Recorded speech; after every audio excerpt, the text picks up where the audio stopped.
Bueno, voy a nombrar al doctor Gessi, que me va a acompañar en esta oportunidad también, como para la presentación de los disertantes. La primera charla comenzamos con resistencia antimicrobiana a cargo del médico veterinario Federico Luna. Federico, desde 2017, es director en la Dirección de Productos Veterinarios del Servicio Nacional de Sanidad y Calidad Agroalimentaria. Anteriormente se desempeñó como supervisor técnico en la misma área, dependiente de la Dirección Nacional. El doctor Luna ha estado participando en el desarrollo e implementación del sistema de vigilancia de la resistencia a los antimicrobianos, actualmente en funcionamiento. Graduado como veterinario en el 2006 en la Facultad de Ciencias Veterinarias de la Universidad de Buenos Aires, también obtuvo el título de especialista en seguridad alimentaria en la Facultad de Ciencias Veterinarias de la Universidad Nacional de La Plata en 2012. Además, ha sido designado punto focal nacional de la OIE para medicamentos veterinarios desde el 2010. Perfecto. Adelante, doctor. Gracias. Bueno, vamos a hablar entonces un poco sobre lo que es el uso de productos veterinarios y resistencia antimicrobiana. Como decía recién Osvaldo, es un problema que ya dejó de ser emergente, pero antes vamos a hablar un poquito de lo que es el producto veterinario. Le vamos a contar qué es lo que hacemos en nuestra dirección. La Dirección de Productos Veterinarios del SENASA hace lo mismo que su homólogo en la ANMAT. Evaluamos todos los medicamentos que aplicamos sobre nuestros animales, haciendo especial hincapié en los controles de calidad sobre las materias primas, el producto terminado y los diferentes controles de calidad que se hacen a lo largo de un proceso de producción para garantizar que el producto sea repetible a lo largo de los procesos de producción. También se exigen y se realizan estudios de estabilidad para garantizar que el producto sea estable durante un periodo determinado de tiempo y a partir de esto poder establecer cuál es la fecha de vencimiento de los productos que utilizamos. También exigimos a las solicitudes de registro y en el caso de determinados productos como productos antiparasitarios garrapaticidas para bovinos, sarna ovina y bovina y melófagos en ovinos, realizamos pruebas de eficacia oficiales y en el caso de que no sean oficiales le exigimos a la empresa que registra el producto veterinario que las realice para garantizar los porcentajes mínimos de eficacia que tenemos que garantizar para un producto veterinario. El doctor Fiel ha trabajado mucho con esto. Otro de los puntos que hacemos hincapié cuando registramos un producto veterinario es en la inocuidad del medicamento sobre el animal, pero a diferencia de los medicamentos para humanos, nosotros tenemos que tener un control muy particular sobre la seguridad alimentaria.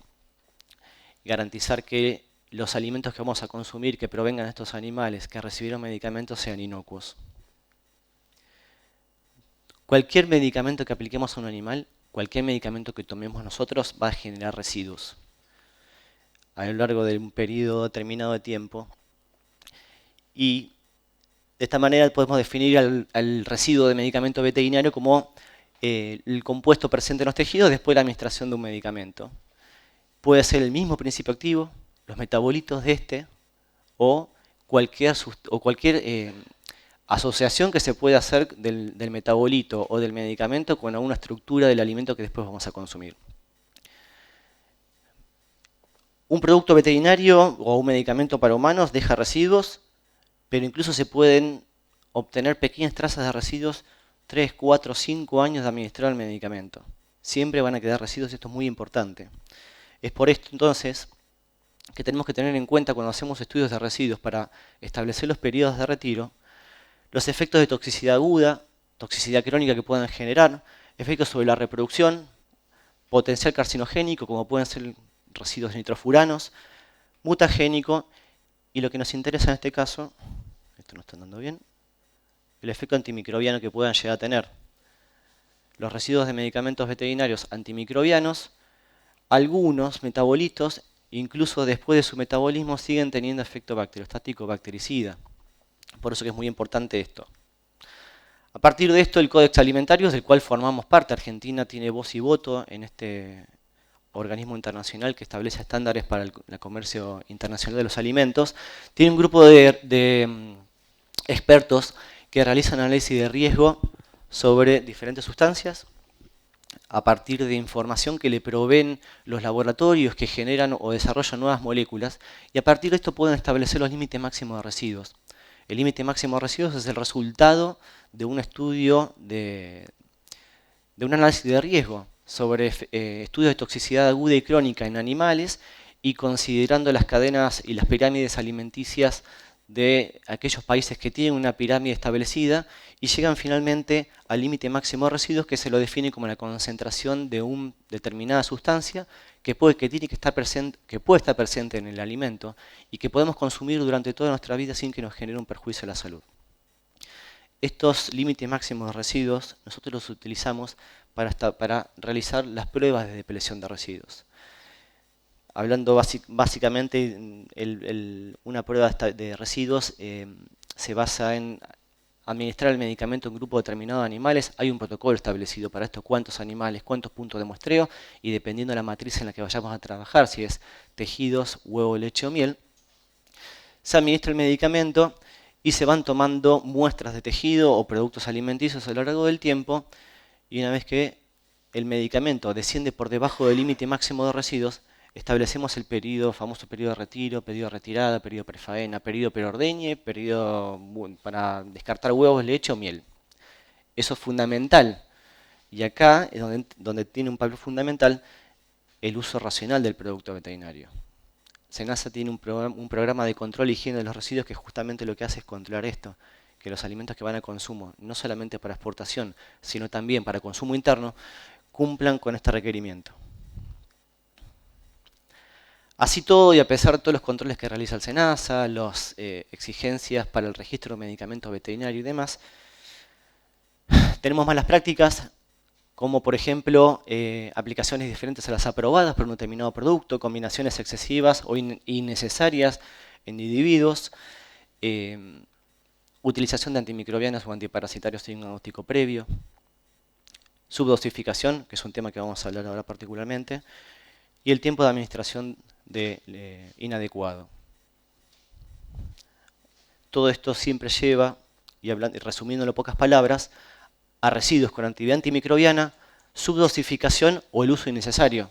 La resistencia antimicrobiana es un proceso natural que se ve acelerado con el uso de antimicrobianos.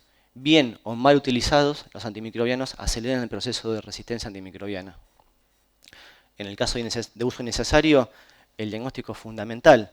La subdosificación, llamada como promotor de crecimiento, mal llamada preventiva, es un proceso que acelera aún más todavía la génesis de resistencia antimicrobiana o la presión de selección de bacterias naturalmente resistentes. Se estima hoy que en el mundo estamos perdiendo 700.000 vidas por año a raíz de resistencia antimicrobiana y millones de dólares por mermas productivas en el sistema pecuario. La OMS pronostica que para el año 2050, si no se hace nada en el mundo, calculan que van a ser 10 millones de personas las que van a morir anualmente. Va a ser la primera causa de muerte en el mundo por encima del cáncer, por ejemplo. Y en el caso particular de resistencia antimicrobiana, la interacción que tenemos con salud humana es terrible, donde el medio ambiente juega un papel fundamental. El uso de antimicrobianos lo tenemos en forma constante, la presión de selección que se genera en las ciudades, especialmente en nosocomios, es terrible. En el sector pecuario, en el agro, todo esto va a parar al medio ambiente y a través de los cursos de agua que no reciben ningún tipo de tratamiento, los determinantes de resistencia. Y hoy ya no hablamos más de bacterias resistentes, hablamos de determinantes de resistencia, porque está comprobado que en el medio ambiente podemos encontrar pequeños fragmentos de genoma bacteriano con mecanismo de resistencia que después puede ser captado por cualquier bacteria que esté dando vueltas por ahí. O no importa la bacteria resistente, lo que importa es el determinante de resistencia. Y no hay tratamiento de efluentes que pueda filtrar esto. Entonces, ¿qué tenemos que hacer? El medio ambiente es fundamental. Y lamentablemente de medio ambiente y resistencia antimicrobiana sabemos poco, por no decir nada. Entonces, bajo este concepto de esta interacción tan intrincada que tenemos los humanos y los animales, en el año 2015 la Organización Mundial de la Salud hizo el lanzamiento de su programa, de su plan de acción mundial para el control de la resistencia a los antimicrobianos, obviamente bajo el concepto de una salud, pero en la competencia de medicina humana. Entonces la OIE en el mismo año insta a los 180 países que forman parte de esta gran organización a que apoyen el Plan de Acción Mundial de la OMS, obviamente en el campo de sanidad animal. La FAO hace lo propio en el campo de los alimentos. Y finalmente las tres organizaciones se juntan y reconocen la necesidad de trabajar mancomunadamente, pero haciendo especial hincapié en las responsabilidades de cada una de las organizaciones, pero en la interfaz hombre, animal y ecosistema, por lo que veíamos recién. Y ahora, viniendo del ámbito nacional, en el año 2015, la Argentina, que ya viene trabajando hace más de 20 años en esto, cuando hablo de 20 años hablo de salud humana, a través del Instituto Malbrán, ellos coordinan una red de laboratorios de alrededor de 86 laboratorios, si no me equivoco, que realizan resistencia antimicrobiana en diferentes nosocomios y clínicas privadas de todo el país, hace más de 20 años. Son referentes regionales, capacitan a profesionales de toda la región en esta materia, y junto con ellos y el entonces ministro de Salud, se trabajó durante todo un año para desarrollar un programa, una estrategia nacional, una política nacional que incluya a sanidad animal bajo el concepto de una salud, como hablábamos recién, en el marco internacional de la OMS. Y finalmente, bueno, logramos establecer que dos ministros se sienten en una mesa, el ministro de Agricultura, Ganadería y Pesca y el ministro de Salud de la Nación, y firmaron una resolución conjunta donde se crearon las políticas nacionales y se fijaron en un papel que nos genera y nos da la posibilidad de la continuidad a lo largo de las administraciones y que pasen los gobiernos, pero que esto siga existiendo, porque esto es muy importante, ¿sí? Y una de las necesidades que se planteó en esta política nacional, que habla de un montón de aristas, pero la que faltaba, era hacer lo propio que hace el Malbrán en sanidad animal. Entonces, en el año 2015, 6 meses después de que se firma esta resolución conjunta, logramos crear el programa de vigilancia de la resistencia antimicrobiana en animales de consumo. ¿Por qué lo ponemos en este orden? Pollos, cerdos y bovinos, bueno, porque es en grado de creciente intensificación. En Argentina la producción de aves es la más intensificada, además está tabulada, le sigue la de cerdos y finalmente la de bovinos. Es una evaluación que nosotros hicimos de riesgo, ya conociendo algunos resultados de algunas investigaciones, entonces dijimos, bueno, nuestras prioridades son estas. Y de acuerdo a lo que establece la OIE en el Código de Animales Terrestres, lo pueden consultar, tiene 3 capítulos muy importantes que hablan sobre el uso racional de productos veterinarios y sobre cómo diseñar un programa de vigilancia de la resistencia. A nivel internacional, y cuando hablamos de sanidad animal, estos son los estándares que tienen que trabajar un servicio sanitario para hacer vigilancia de la resistencia en animales. Se deben elegir 2 grupos bacterianos, bacterias zoonóticas y bacterias comensales. Como bacterias zoonóticas se utilizan Salmonella y Campylobacter, no en forma caprichosa, sino porque son las 2 bacterias más comúnmente aisladas en la enfermedad transmitida por los alimentos. Y como bacterias comensales, Escherichia coli y Enterococo. ¿Por qué utilizamos bacterias comensales o indicadoras? Porque son bacterias que siempre vamos a encontrar en los animales. Partiendo de la base de que el muestreo o el monitoreo se hace sobre animales de consumo, entendemos que son animales sanos que van a consumo, Campylobacter y Salmonella deberían ser un hallazgo. No tanto Campylobacter en aves, que ya podríamos considerarlo como un habitante normal del intestino de las aves, pero deberían ser un hallazgo. No así las comensales, son bacterias que siempre van a estar. Y porque no sean zoonóticas, no están eximidas de generar mecanismos de resistencia. De hecho, Escherichia coli es una bacteria especialmente hábil para la generación de mecanismos de resistencia y especialmente generosa para ceder estos mecanismos de resistencia. El 80% de los mecanismos de resistencia que tiene Escherichia coli están ligados a plásmidos o cassette o transposones. La realidad es que son mecanismos transferibles en forma horizontal a cualquier género bacteriano, no importa el género y especie, siempre los puede transmitir a todos lados. Entonces, la resistencia que pueda llegar a tener Escherichia coli o Enterococo es perfectamente transmitible a Campylobacter o Salmonella, perfectamente transmitible a cualquier parte del medio ambiente y a partir de ahí llegar al humano.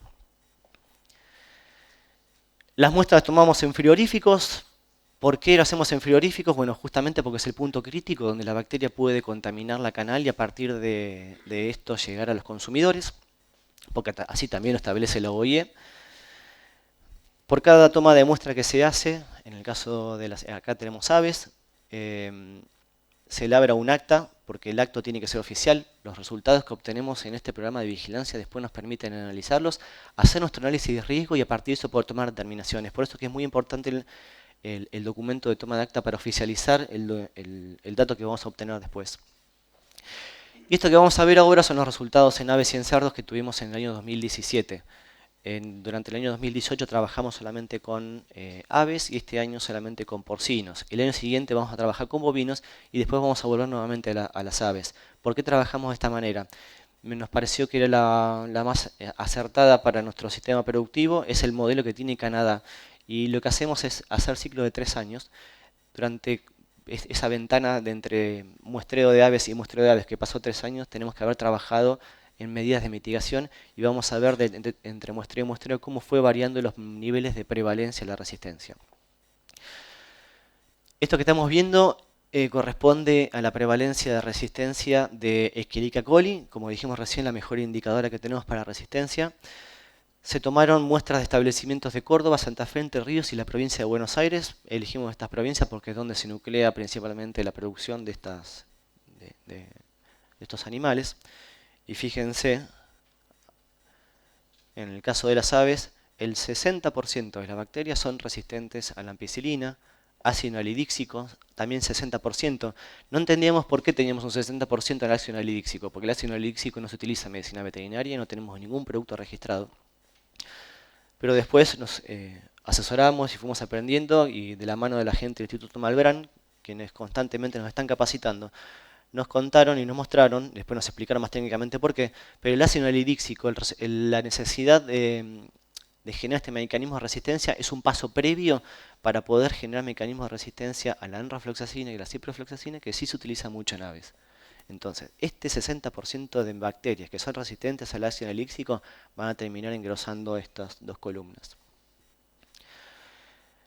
Y fíjense, la colistina, que estamos en un 22%, pero después cuando mejoramos el sistema de screening para poder evidenciar este mecanismo de resistencia, terminamos teniendo un resultado final del 31%.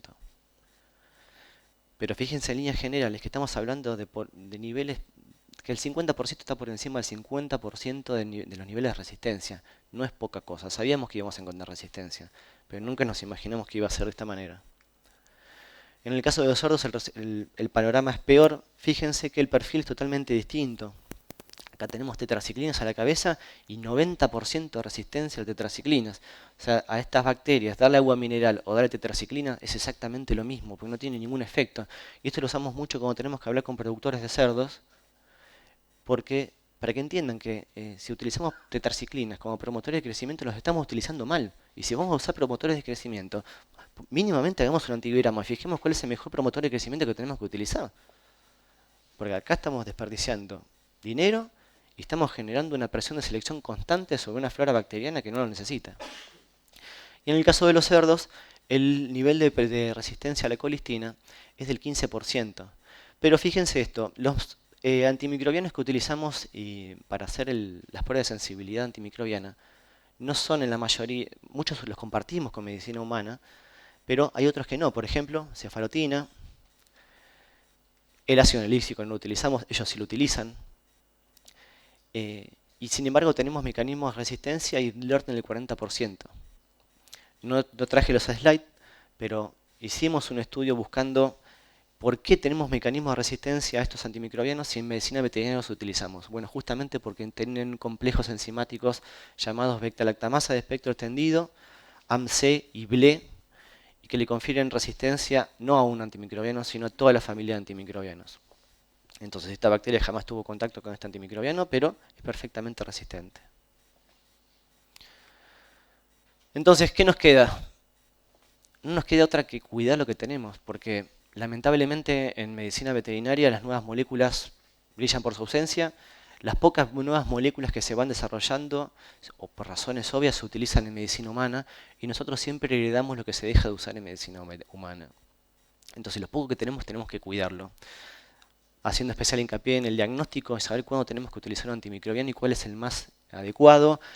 Respetar los tiempos de dosificación, los tiempos de espera.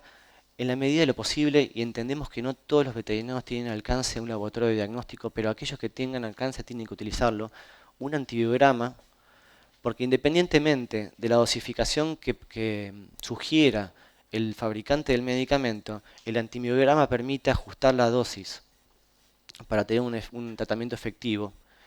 Y como por lo que vimos recién, por el caso de los residuos, respetar los periodos de retiro. Al productor, cambiar el paradigma de producción, entender que tienen que dejar de producir animales y empezar a producir alimentos, porque de hecho es lo que están haciendo especial hincapié en el bienestar animal, que se va a hablar, medidas preventivas, sanidad preventiva. Como dice el doctor Jorge Recalde en sus presentaciones, el mejor tratamiento que podemos aplicar es el que no aplicamos. Por eso que es muy importante la vacunación, el vacío sanitario en el caso de las aves, medidas de higiene y bioseguridad. Y lo que nos toca a nosotros y a los futuros colegas es la profesionalización del uso de los productos veterinarios. En Argentina no tenemos la farmacia veterinaria como existe en otros países. En Argentina el veterinario es el que diagnostica, el que prescribe y el que vende el producto veterinario. Pero así todo, y lo cuento por uso de conocimiento, porque nuestra dirección también hace fiscalización de la comercialización de productos veterinarios, en el 50% de los casos el veterinario no está detrás de la venta del producto veterinario, no asesora, porque obviamente hay intereses económicos. Y bueno, eso es lo que no tenemos que permitir. El veterinario tiene que estar siempre presente. Es un derecho que tenemos y que tenemos que cuidarlo. Porque en la medida que la resistencia antimicrobiana siga creciendo y siga empezando a tener valores más tangibles, no sería muy alocado pensar que algún día venga al Ministerio de Salud, nos saque los productos veterinarios y los meta en una farmacia. Entonces cuidemos lo que tenemos. Y ahora si hablamos de lo que podemos hacer desde el Estado, seguramente estarán al tanto que SENASA firmó en el mes de marzo un convenio de colaboración recíproca con Mercado Libre. Mercado Libre es una plataforma de intercambio de compra-venta de cualquier tipo de insumos y es el que nuclea prácticamente el 70% de todas las ventas que se realizan por este tipo de plataformas. Y los productos veterinarios no escapan a eso. Por eso se firmó un convenio para que SENASA tenga acceso a esta plataforma con un perfil de observador y con determinados perfiles de acceso para poder dar de baja las publicaciones que se hacen por esta vía. Ningún producto veterinario debe venderse por estas plataformas, porque la categorización de productos veterinarios que arranca con venta libre en locales con asesoramiento profesional veterinario escapa a esto. Mercado Libre no permite el asesoramiento veterinario. No sabemos detrás de una publicación si hay un veterinario, si no lo hay, si el producto es legítimo, si hay una veterinaria habilitada para tal fin, si fue conservada en las condiciones adecuadas. Mucho menos hablar de una prescripción. Es por esto que es una herramienta más que tenemos para el control de la comercialización, pero nosotros jugamos un papel fundamental porque no tenemos que permitir esto. ¿Cuáles son las eventuales medidas que podemos adoptar desde el organismo para regular esto? Bueno, restricciones de uso. El uso de promotores de crecimiento es un hecho que tenemos que terminarlo. Es un hecho que lo vamos a prohibir. No podemos hacerlo de un día para el otro porque necesitamos que nuestro sistema productivo se adecue a las nuevas condiciones de producción, que implemente bioseguridad, que implemente bienestar, vacunación, medidas de higiene, para poder prescindir de los antimicrobianos como promotores de crecimiento. Porque los promotores de crecimiento como tales no es otra forma que tapar los agujeros o las malas prácticas agropecuarias. Todos los déficits que tenemos en sanidad animal, antimicrobiano. Y así venimos produciendo hace muchísimos años. Es una práctica que tenemos que erradicar. Y próximamente se van a prohibir definitivamente los promotores de crecimiento. Pero si el sistema productivo y los colegas que asesoran al sistema productivo no tomamos conciencia, en algún momento vamos a tener que empezar a prohibir antimicrobianos como hicimos hace poco y ahora vamos a ver un ejemplo. En enero de este año, y por los resultados que vimos de la colistina en aves y cerdos, tuvimos que tomar la determinación de prohibir la colistina. ¿Por qué especialmente y particularmente la colistina y por qué buscábamos especialmente colistina cuando monitoreamos? La colistina, que es un antimicrobiano viejísimo, que tiene un montón de efectos colaterales y por eso se dejó de utilizar y por eso lo heredamos los veterinarios. Lamentablemente es tanta la resistencia que hay. Hoy en Argentina lamentablemente tenemos bacterias pan resistentes. Pan resistente quiere decir que no hay antimicrobiano con la que la podamos voltear. Pero en aquellas personas afectadas por bacterias multiresistentes, que son aquellas donde quedan 2 o 3 opciones terapéuticas para poder tratar las infecciones, la colistina lamentablemente tuvo que volver a ser una herramienta terapéutica y hoy en el mundo la colistina es considerada la última herramienta terapéutica en unidad de cuidados intensivos de todo el mundo. Pero paralelamente, la colistina la usamos mucho en aves y sobre todo en cerdos como promotor de crecimiento. Entonces tenemos un doble discurso. Tenemos una herramienta que es muy preciada y, hablando mal y pronto, la estamos tirando a los chanchos. Y vimos los niveles de resistencia que teníamos a la colistina. Y particularmente la colistina hay un mecanismo de resistencia que está ligado a un gen plasmídico, que es el gen MCR1, que logramos aislarlo de plásmidos de salmonela aislados de cerdos. Entonces, con eso nos bastó para tomar la decisión no apresurada, porque para eso reunimos a las mesas de las carnes a través de la Subsecretaría de Ganadería, de la Secretaría de Agricultura, de Agroindustria, perdón. Juntamos a las 3 producciones, pero particularmente a la de cerdos y la de aves, le mostramos los resultados y planteamos cuáles son las posibilidades alternativas que teníamos para reemplazar a la colistina. Cómo lo usamos a la colistina y llegamos a la conclusión que el 80% de la colistina que usamos en nuestro sistema productivo era como promotor de crecimiento, con lo cual era una herramienta perfectamente prescindible y por eso pudimos llegar al consenso del todo el sector y tomar la determinación de prohibirla. El resto de los países, sobre todo los europeos, a la colistina la prohibieron como promotor de crecimiento. Nosotros, viendo la necesidad, la importancia que tiene la colistina y viendo cómo se utilizaba este antimicrobiano, pudimos tomar la determinación de sacarla definitivamente de medicina veterinaria. ¿Qué quiero decir con esto? No vamos a hacer esto con todos los antimicrobianos, pero tenemos que cuidarlos. La colistina hoy es considerada una herramienta de última opción, pero si mañana salta la fosfomicina, que está en la mira, o aparece un antimicrobiano, acá lo que prima es la vida de los humanos, entonces tenemos que estar muy cuidadosos con lo que tenemos. Y ahora, yendo un poco al contexto internacional, el grupo del G20 en las últimas 4 reuniones empezó a tratar el tema de resistencia antimicrobiana. ¿Por qué? Porque la resistencia antimicrobiana, además de pérdidas humanas, trae pérdidas económicas. Y de la misma manera que la OMS pronostica que para el año 2050 va a ser la principal causa de muerte en el mundo, también se pronostica que puede haber una crisis económica. Los organismos financieros pronostican esto. ¿Por qué? Porque estos 10 millones de tipos que se van a morir anualmente no van a producir, no van a consumir y va a bajar el Producto Bruto Interno de todos los países. Se calcula que en 2 o 3 puntos. Por eso es que empezaron a tomar al tema como un tema económico y básicamente lo que hablan siempre en las reuniones es sobre la retirada de los antibióticos como promotores de crecimiento y la implementación de planes nacionales. Y cuando hablamos de implementación de planes nacionales no nos referimos solamente a empezar a vigilar en animales, sino a políticas integradas como la que tiene la Argentina y de la cual me enorgullezco un montón porque logramos, después de mucho tiempo, juntarnos con nuestros pares de medicina humana, sentarnos en unas mesas, primero sacarnos chispas, pero después dejar de lado a ver quién tiene la culpa, si los veterinarios o los médicos, y pudimos generar políticas nacionales bajo el concepto de una salud, pero dejar siempre trabajando agarrado de la mano, haciendo transferencia de tecnología y conocimientos y dejar esas rispideces de lado. Si me preguntan a mí quién tiene la culpa, sinceramente no me interesa. Sí, lo que puedo decir que el 50% de los antimicrobianos los consumimos nosotros. Y Argentina utiliza muchísimos antimicrobianos. Y yendo más a lo que se refiere al comercio internacional de los alimentos, que era algo que pronosticábamos que podía pasar en el mediano y largo plazo, bueno, no va a ser en el largo plazo, va a ser en el corto y mediano plazo. En enero de este año, la Unión Europea se lanzó su nuevo reglamento de productos veterinarios y entre los cuales se encuentran los antimicrobianos. Cuando salió el reglamento hay un artículo que es el 117 y el 118 que habla sobre los países que proveen alimentos a la Comunidad Económica y hace referencia particularmente al uso de los antimicrobianos en los animales que van a ser exportados a la Unión Europea. Estados Unidos puso el grito en el cielo, estos países entre los que nos encontramos apoyamos el grito que pegó Estados Unidos. Nos juntamos a discutir con los laboratorios y mesas de productores ¿qué política vamos a adoptar con esto? Porque lo que van a aplicar es reciprocidad legislativa o legislación en espejo. Y si ellos prohíben promotores de crecimiento, Argentina va a tener que prohibir promotores de crecimiento. Si ellos prohibieron colistina, vamos a tener que hacer lo propio. Pero particularmente con este reglamento, ellos le pidieron a la EMA, que es la Agencia Europea de Medicamentos, que realice un análisis de riesgo de cuáles son los antimicrobianos críticos para ellos y lo dividieron en 4 categorías. No vamos a ahondar en eso, pero por ejemplo, en el uso la primera categoría, la más crítica, aparte de la colistina, está la fosfomicina. Y la fosfomicina la utilizamos mucho en Argentina, sobre todo en cerdos. En situaciones particulares, porque es un antimicrobiano caro, Y por suerte es caro, entonces eso hace que se use poco. Y los niveles de resistencia que vimos recién no son significativos. Pero si queremos seguir exportando, vamos a tener que empezar a jugar con las reglas de juego de quién compra. No debería ser así, pero bueno, el que compra es el que pone las reglas. Entonces, nuestro sistema productivo tiene que adecuarse para poder seguir exportando, pero no solamente para poder seguir exportando, sino para tener en cuenta también nuestro sistema público de salud.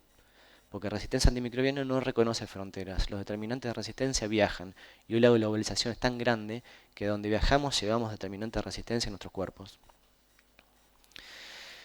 A nivel regional, ¿qué está pasando? Bueno, recientemente, el mes pasado, Paraguay prohibió la colistina como Argentina, la sacó definitivamente del uso del mundo veterinario. Uruguay prohibió promotores de crecimiento, y creo que también la colistina, pero solamente como promotor, como hizo Colombia. Chile prohibió promotores de crecimiento y las fluoroquinolonas y la cefalosporina de tercera y cuarta generación la subió a categoría de venta bajo receta archivada.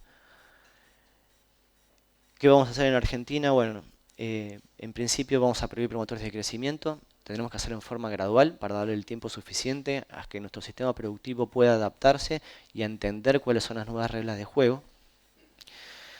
Pero fundamentalmente, y en lo que estamos trabajando mucho y donde vimos que las redes sociales es el mejor medio para hacerlo, son estrategias de comunicación.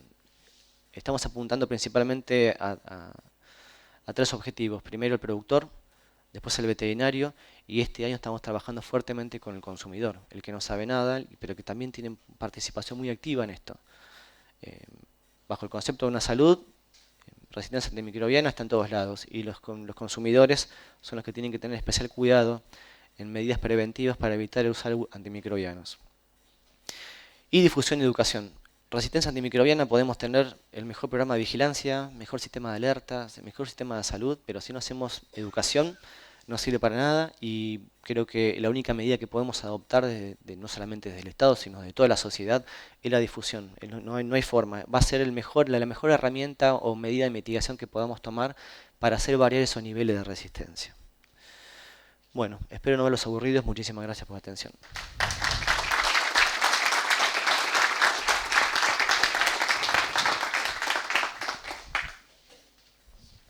¿Alguna pregunta?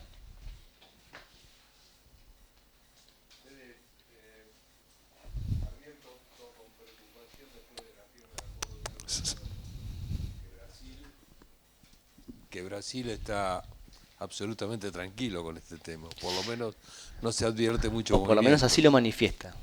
El sistema productivo brasileño es un sistema que nos preocupa porque son un monstruo, son la principal producción de aves, bovinos, cerdos.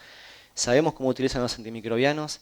No sé sinceramente cómo van a hacer para poder adaptarse a esto. Ellos dicen que lo hacen, en los papeles lo escriben, prohíben la colistina como promotor de crecimiento, pero después llegan los controles y yo no sé si van a pasar auditorías. Pero el problema es regional. Independientemente de los mercados externos, tenemos un monstruo que es Brasil, y si Brasil no hace nada, todo lo que podamos hacer los pequeños del resto de la región no sirve de nada. Todos tenemos que trabajar. Cada vez que hacemos presentaciones a los servicios veterinarios de la región y mostramos cómo implementamos nuestro sistema, le mostramos la sencillez que tiene el sistema, que no requiere demasiada inversión, para que vean que ellos con lo que tienen ya pueden empezar a trabajar.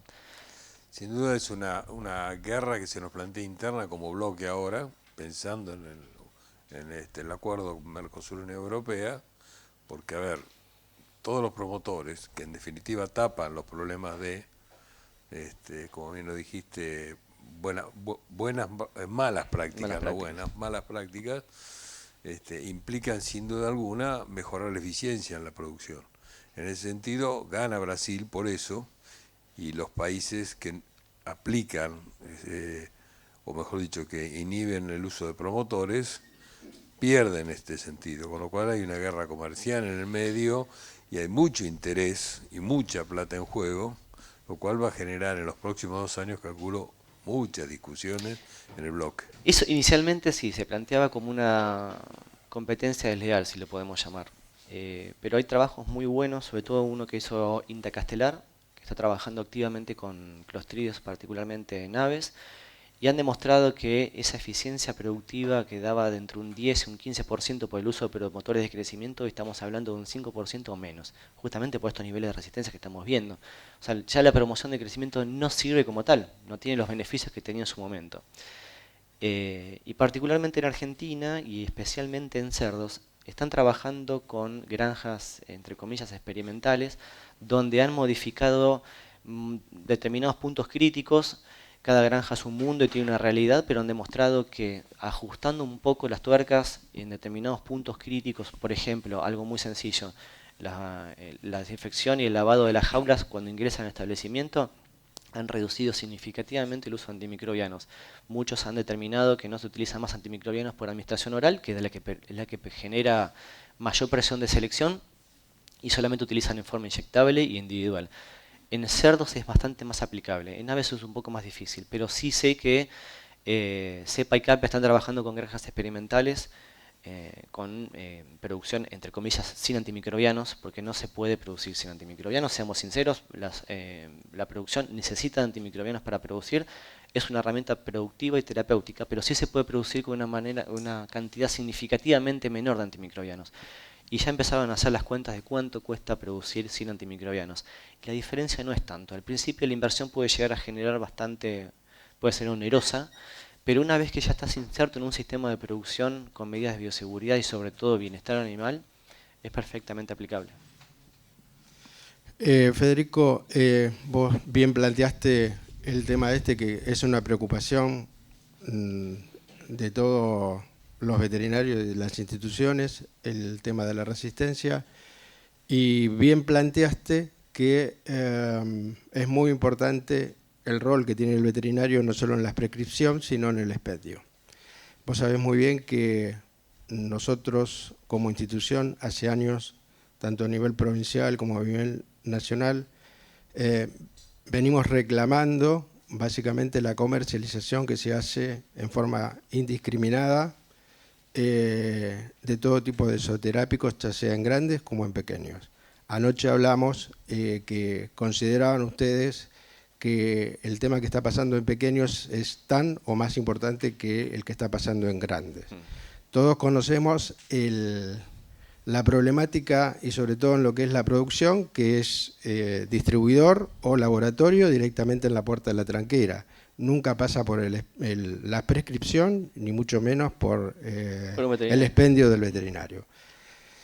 Cuando reclamamos al SENASA históricamente dice, bueno, esto no es competencia nuestra, la competencia en el caso de la provincia de Buenos Aires la lleva adelante, pero digamos que la lleva adelante en la clínica de pequeños animales, entre comillas.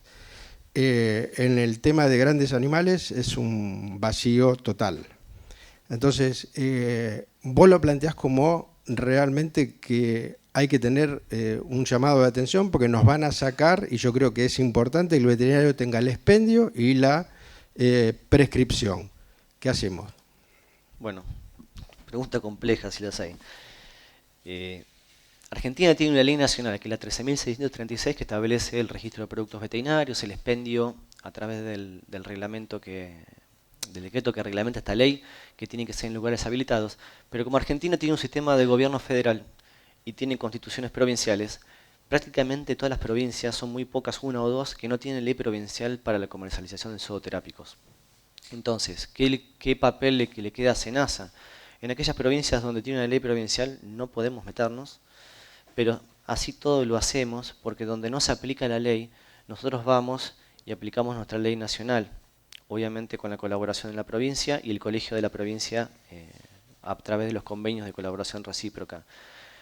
Es la mejor herramienta que intentamos, que estamos aplicando, y cada provincia tiene su realidad. Por ejemplo, Río Negro es una provincia donde tiene una ley provincial, no la puede aplicar porque no tiene estructura, entonces en conjunto con el colegio y la provincia y SENASA trabajamos articuladamente para poder hacer lo que se puede hacer, porque se entiende la extensión que tiene nuestro país y la cantidad de boca de expendio de productos veterinarios. Muchas veces siempre se reclama el Estado Nacional, bueno, pero SENASA no hace. Pero sí, es verdad, a veces SENASA no hace, pero también es muy importante que todos los que estamos en este circuito hagamos para ayudar a SENASA y para evitar que pasen estas cosas. Muchas veces nos levantan el teléfono para hacer reclamos o para denunciar anónimamente, pero cuando pedimos datos concretos para poder salir a accionar, porque tenemos pocos recursos, pero cuando nos hacen la denuncia salimos a accionar, a veces esos datos no nos proveen. Por eso es que intentamos buscar herramientas que nos permitan agilizar o optimizar los pocos recursos que tenemos, como por ejemplo el convenio con Mercado Libre, que desde una computadora con acceso a Internet podemos dar debajo un montón de publicaciones. Queda mucho por responder y queda mucho por hacer. Sí.